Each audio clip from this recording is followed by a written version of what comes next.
2013년 우리나라의 새마을운동 기록물이 유네스코 세계기록유산으로 등재되었습니다. 이 결과에 고무된 정부는 대한민국이 성공한 산림녹화 사업 기록도 유네스코의 기록유산으로 등재하기 위한 검토를 시작했습니다. 하지만 정부가 보관하고 있던 조림대장 외에는 남아있는 기록물을 찾기가 힘들었고 관련 자료도 전국의 지자체에 흩어져 있어 자료 수집이 쉽지 않았습니다. 이렇게 정부 차원에서 등재 추진을 포기하게 되자 민간 추진위가 등재를 위한 노력을 이어받게 되었습니다.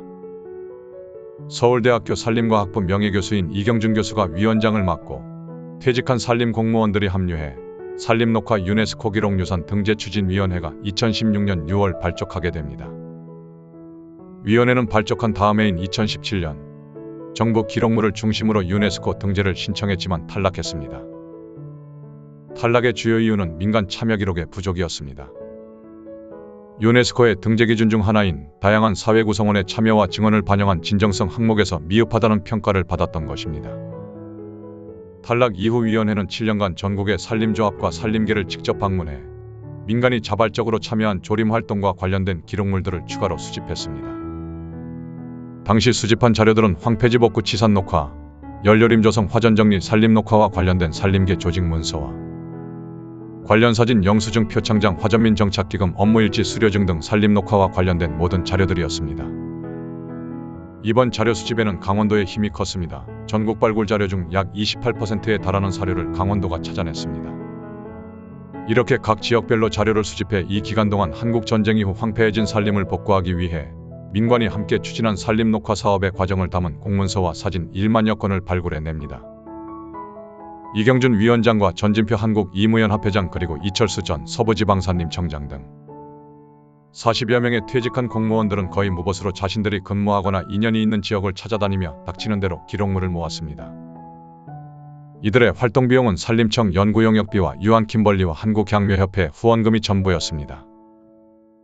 위원회가 이 기간 동안 모은 수많은 자료들 중 대규모 사방사업과 화전민에 대한 정리작업, 그리고 우리나라에서만 볼 수 있는 산림계 등의 기록이 이후 유네스코를 설득하는 데 큰 역할을 해주었습니다. 그렇게 두 번째로 도전한 등재 신청에서 드디어 1만여 건의 신청 자료 중 9,619건이 등재를 허락받아 한국의 산림녹화 기록물은 2025년 4월 11일 유네스코 세계기록유산으로 공식 등재되었습니다. 사실 이런 공식 기구의 인증이 아니더라도 한국의 산림녹화 사업은 이미 세계적으로 성공한 조림 사업으로 알려져 있습니다. 한국에서는 우리 민족의 아픈 역사만큼이나 오랫동안 수탈당하고 황폐화된 역사를 가지고 있습니다. 조선시대만 해도 기본 법전인 경국대전과 그 이후의 속대전에 이르기까지 산림관리와 벌목금지 조항이 명시되어 비교적 잘 지켜져 왔습니다.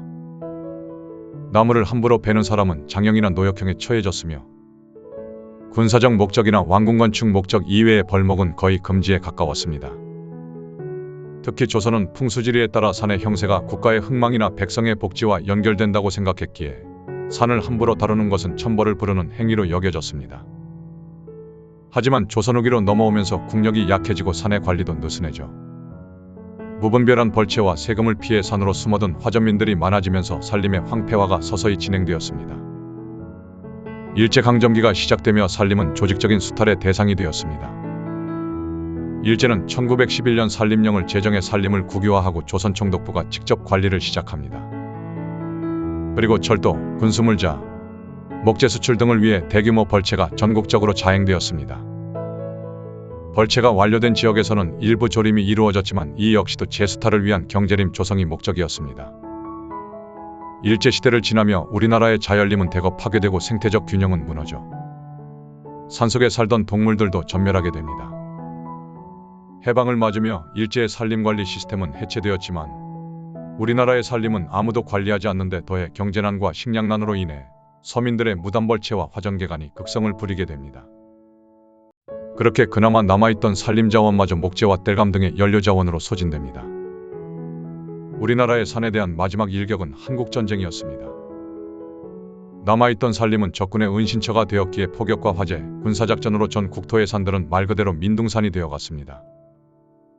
그렇게 전쟁은 끝이 났지만 나무가 없어진 산은 조금만 비가 와도 토사가 밀려내려오고 홍수를 만들어냈습니다. 별다른 산림 정책이 없이 그렇게 1950년대 후반에는 전 국토의 약 65% 이상이 황폐화된 상태로 변해버렸습니다. 이때까지도 대부분의 가정은 나무와 수치로 난방을 하고 음식을 조리했기에 산에는 나무가 자랄 시간이 없었고 도시화가 시작되면서 목재의 수요도 급증하게 되었습니다. 이승만 대통령도 이 문제의 심각성을 느끼고 4월 5일을 식목일로 지정하면서 당시의 석탄 과장이었던 정인욱에게 이렇게 하소연을 했습니다. 내가 어떻게 하든지 식량은 미국에서 끌어올 테니 당신은 석탄으로 땔감 문제를 해결하시오. 내 눈에 서울 시내의 장작실은 마차가 다니는 모습이 안 보이게 해주시오. 이승만에 이어 박정희도 이 문제를 해결하기 위해 1967년 산림청을 설립한 뒤 농림부서 속에서 1973년에는 경찰력의 지원을 받는 내무부로 이전하면서까지 사업에 힘을 실어주었습니다. 이런 노력에 힘입어 1973년 시작한 녹화사업 10년 계획은 30억 그루 가까운 나무를 심은 뒤 1978년 목표를 4년 앞당겨 달성하고 마무리되었습니다. 이 기간 동안 국가는 사방공사, 화전정리, 조림 등 다양한 사업을 추진해 빠른 시간 안에 황폐화된 국토를 회복시키는 데 성공했습니다. 1960년대 헥타르당 5.6세제곱미터에 불과하던 나무의 양은 2020년에는 헥타르당 165세제곱미터로 증가했습니다.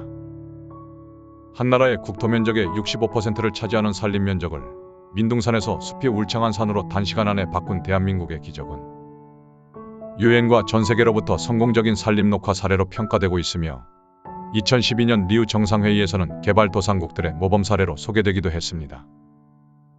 대한민국의 산림 녹화 사업의 기록이 유네스코에 등재되어 전 세계인의 유산으로 남을 수 있도록 힘써주신 산림 녹화 유네스코 기록유산 등재추진위원회에 감사를 드립니다. 우리 삶을 더 풍요롭게 만들기 위해 자신을 희생한 한 사람의 이야기가 계속될 수 있도록 구독으로 응원해주세요.